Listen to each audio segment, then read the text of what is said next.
Birthday kahapon ng pamangkin kong si Triciaan, pero dahil konti lang yung budget ko, ito na lang muna yung ginawa ko para sa kanya. Bali kung ano na lang yung meron akong mga stocks dito sa bahay. At dahil paborito niya rin tong ginagawa ko na Vietnamese spring roll at meron pa ako natira na 7 piraso ng rice paper, ay igagawa ko na din siya at para magsawa siya. Kaya pumunta na ako sa palengke para bumili ng mga gagamitin ko. Bali bumili lang ako dito ng 1 pirasong maliit na manggang hinog, 1 maliit na carrots, 1 maliit na pipino at 7 piraso nung lettuce. Dahil nga 7 piraso lang yung rice paper ko, sinakto ko lang talaga siya. At dahil walang akong crab sticks, ay gagawin ko na lang pamalit muna yung ham. Bali nakabili rin ako sa palengke ng 4 na piraso at pinirito ko lang yon. Then hiniwa ko lang ng pahaba para hindi din masayang tong 1/4 kong natitira na keso ay sinama ko na rin. Bali hiniwa ko lang din yan ng pahaba. Ewan ko ba mga Marcies, ako kasi yung tipo na pag may nag-aaya sa akin, hindi pwedeng wala akong dadalhin or mai-share. Lalo na't pamangkin ko pa yun. Pag dumadating kasi talaga yung katapusan, yun talaga yung mga marami kong bayarin mga Marcies. Kahit kayo siguro alam ko ganun din kayo. Judith is waving kumbaga. So, ayun na nga, nakagawa na ako ng 7 pieces na spring roll na paborito din yun ng pamangkin kong si Triciaan. Next ko namang ginawa dyan, yung pandan palitaw at strawberry palitaw. Alam ko ngayon nyo lang narinig yun mga Marcies, wala lang, naimbento ko lang yun.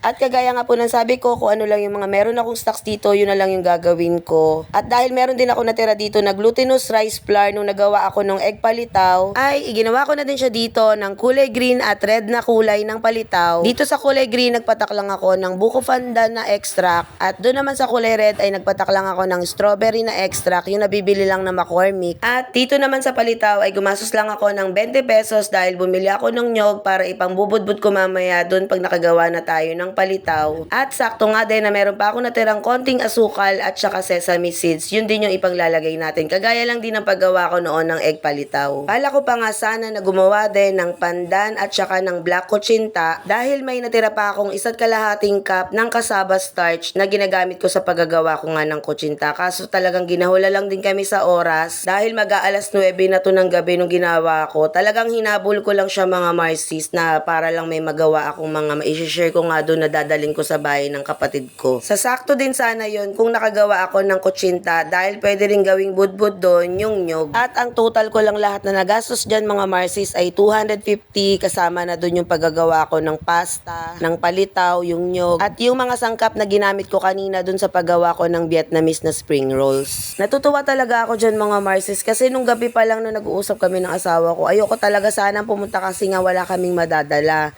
Pero dahil nga tumakbo yung isip ko at sabi ko may mga gamit dito sa bahay na pwede ko namang lutuin at dagdagan na lang ng recipe. Akalain nyo nakagawa pa ako ng pasta, palitaw at saka spring rolls. O di ba mga Marcies, nakakatuwa naman talaga yung inaakala mo na wala kang magagawa pero may nagawa ka pala. Para sa akin po talaga ay matatawag ko siyang madiscarding Marcies. O ayan namang Marcies, binuhat ko na yung sarili kong bangko.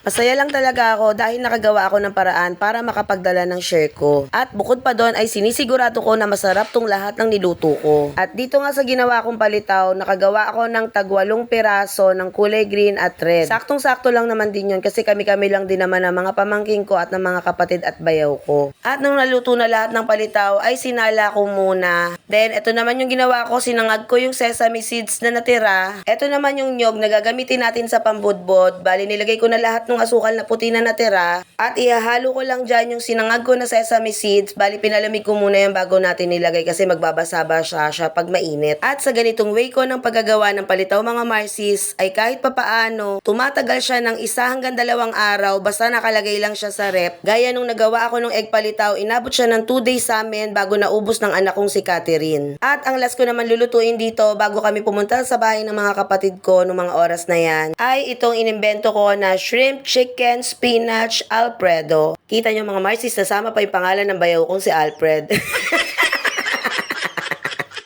Bali, ito naman yung pasta na binigay sa akin ng kumari kong si Maring Kay. Dating-dati pa, ngayon ko lang din naisipang iluto dahil nga para magamit ko na rin siya. First time ko lang din magluluto nito kaya nanood ako sa YT yung mga tutorial kung paano ko siya magagawa. Pero may sarili nga akong version kaya lalagyan ko siya at dadagdagan ko siya ng ham. At yung heavy cream na sinasabi dun sa pinanood ko ay ginawa ko na lang siyang all-purpose cream dahil wala ako nung heavy cream. At dun sa napanood ko ay bacon yung nilagay niya. Pero dahil wala rin akong bacon, bali yung 2 piraso na natira ko na lang na pinirito, dun sa pinagamitan ko ng Vietnamese spring roll, ang ginamit ko, bali tinoasted ko lang yung pagkaprito nun at tiniwa ko lang ng maliliit. Pwede na rin yun mga Marcies kasi parang bacon na rin naman yun, diba? Tapos, sa shrimp naman, bali stock ni bossing yan, ginamit ko na lang din. At hiniwa ko sa gitna para dumami. At nakabili ako sa palengke ng kalahati lang ng pitso at pinakuluan ko lang yon sa paminta at patis. Bali, ang suma total na nagastos ko lang dito sa paggawa ko ng pasta naman na ito, all-purpose cream na 50 pesos, kalahati ng pitso ng manok worth 45 pesos, tsaka yung bawang na talop na 5 piso, kaya 100 pesos lang. At ayun lang for today's video mga Marcies, na-share ko lang naman sa inyo yung mga diskarte na ginawa ko nung nag-birthday kahapon yung pamangkin ko. Para sa akin mga Marcies, hindi kailangan gumastos ng mahal para makagawa rin tayo ng mga ganitong klase ng pagkain.